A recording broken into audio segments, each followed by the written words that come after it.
Hi friends, చండీశ్వరుడు అంటే చాలామందికి మన శివాలయాల్లో మాత్రమే తెలుసు. చండీశ్వరుడికి తెలియకుండా శివాలయంలో కొబ్బరి చెప్పిచ్చిన ఆయనకి చూపించి తీసుకురావాలి. నందికి చూపించక్కర్లేదు, వినాయకుడికి చూపించక్కర్లేదు, కుమారస్వామికి, సుబ్రహ్మణ్య స్వామికి చూపించక్కర్లేదు. కానీ ఆ క్షేత్రంలో చండీశ్వరుడు ఒక శిల్పం రూపంలో ఉంటారు. కానీ ఇది కొన్ని వందల ఏళ్ల సంవత్సరం నాటి కాబట్టి ఇదిగోండి చండీశ్వరుడు. ఈయన చూడండి, చండీశ్వరుడు. కానీ ఇక్కడున్న వాళ్ళకి ఇది ఒక రాయి మాత్రమే. దీని గురించి తెలిసిన వాళ్ళకి మాత్రము చండీశ్వరుడు ఈయన దర్శనం దొరికితే చాలా అదృష్టం అండి. కానీ ఇది మామూలు రాయి అని అనుకుంటారు చాలామంది. దీన్ని నిశ్చితంగా విద్య తెలిసిన వాళ్ళు, గురువులు మాత్రమే కనిపెట్టగలరండి ఇవి. ఇక్కడ చండీశ్వరుడు, ఇది వచ్చి శిలాతోరణం అంటారండి. దీన్ని బలిపీఠం అని కూడా అంటారండి. చూడండి, ఇది బలిపీఠము, శిలాతోరణము రెండు అంటారండి. మన నరక బాధల నుంచి తప్పించుకోవాలంటే ఈ శిలాతోరణము ప్లస్ చెప్పాను కదా, నరక బాధలు తప్పించుకోవాలంటే దీన్ని శిలాతోరణం అంటారండి. నరకంలో శిలాతోరణం అనేది ఒకటి ఉంటుంది, నిప్పులతోటి కట్టుంటారు. దాన్ని కాలభైరవుడు మనకి దండన చేస్తాడు. ఆ దండన నుంచి తప్పించుకోవాలంటే ఈయన ఒక్కసారి తాగితే సరిపోతుందండి. ఆ దండన నుంచి మనం విముక్తి పొందగలము, నరక బాధలు తప్పుతాయండి. చాలామందికి ఈ విషయం తెలియదు. కానీ చూడండి, చెప్పులు ఎవరు ఎక్కడ పెట్టారు చూసారా? అది తెలియక ఈ ఊరు వాళ్ళే, బయట ఊరు వాళ్ళు కూడా కాదు వాళ్ళు. పక్కన పెట్టు కదా, చూసారు కదా, అదనమాట. వీళ్ళ గురించి తెలియదండి. ఏవో రాళ్ళు చెక్కు పెట్టారనుకుంటాను. ప్రతి రాయికి ఒక విలువ ఉంటుందండి. చెక్కే శిల్పికి కాదండి, అది ఎన్ని సంవత్సరాలు, ఆ రాయికి విలువ ఎంత, దానికి ప్రాణ ప్రతిష్ఠ ఎప్పుడు చేశారు, ఎన్ని యుగాలు అయ్యింది, ఎన్ని జన్మలు ఎత్తింది ఆ రాయ. చెక్కడానికి ప్రత్యేకించి కొన్ని రాళ్ళు మాత్రమే పనికొస్తాయండి, అన్ని రాళ్ళు పనికిరావు కదా. మీరు ఇళ్ళల్లో ట్రయల్స్ చేసుకుంటూ ఉంటారు, అన్ని రాళ్ళు పనికొస్తాయా? రావు కదా. అట్లాగే కొన్నిటికి ఈయన కాలభైరవుడు అండి. మామూలుగా ఇందాక ముంచింది మీకు కనపడరు వీళ్ళు. ఈయన కాలభైరవుడు అండ్ ఆయన చండీశ్వరుడు. చూడండి, అది కొంచెం జూమ్ చేస్తున్నాను చూడండి. కానీ చాలామందికి ఇది తూర్పు ద్వారం అండి ఇది. అందుకే ఫస్ట్ సూర్యుడు రాగానే చండీశ్వరుడి మీద, శిలాతోరణం మీద పడతారు. ఎందుకంటే అస్తమించే సమయానికి పరమటి గోపురం మీద పడతారు కాబట్టి. కానీ చిన్న పొరపాటు జరిగింది, మా వాడు వీడియో తీసాడండి. ఎవరన్నా ద్రాక్షారామం వచ్చిన వాళ్ళు ఒక చిన్న పని చేయండి, మీ పేర్ల మీద కాకుండా ఇదిగోండి, నేను ఒక 10 సంవత్సరాలకి సరిపడేది కట్టేశాను అమౌంటు. 10 సంవత్సరాలు ఇక్కడ అన్నదానం జరుగుతుంది.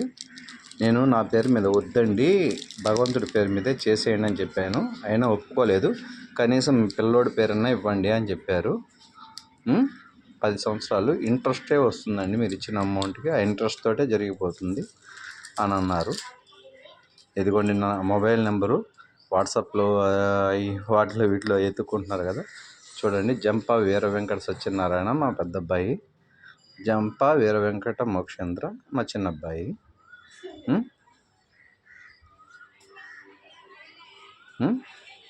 గోత్రం జలనిధి విత్ నెల్లూరు, ఆంధ్రప్రదేశ్.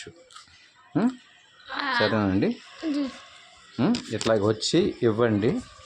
మీరు ఉన్నా లేకపోయినా, మీరు స్వర్గస్థులైన మీ తండ్రి గారి పేరు మీదో, తల్లిగారి పేరు మీదో, లేదంటే మీ పుణ్యకార్యాల మీదో, దేని మీదో దాని మీద మీరు ఇచ్చే 10 రూపాయలు ఇక్కడ ఒక్కరికి భోజనం అందిన అన్నదాన ఫలితం మీకు దక్కుతుందండి.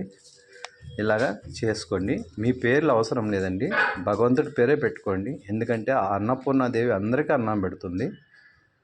దాంట్లో మీరు నేను ఇచ్చేది ఎంతండి?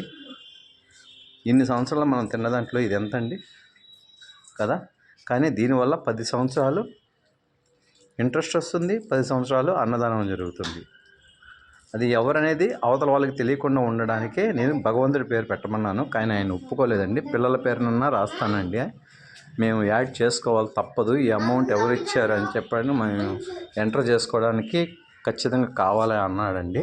కావాలంటే ఆ వీడియో కూడా పెడతాను మీకు నేను, చూడండి. సారీ అండి.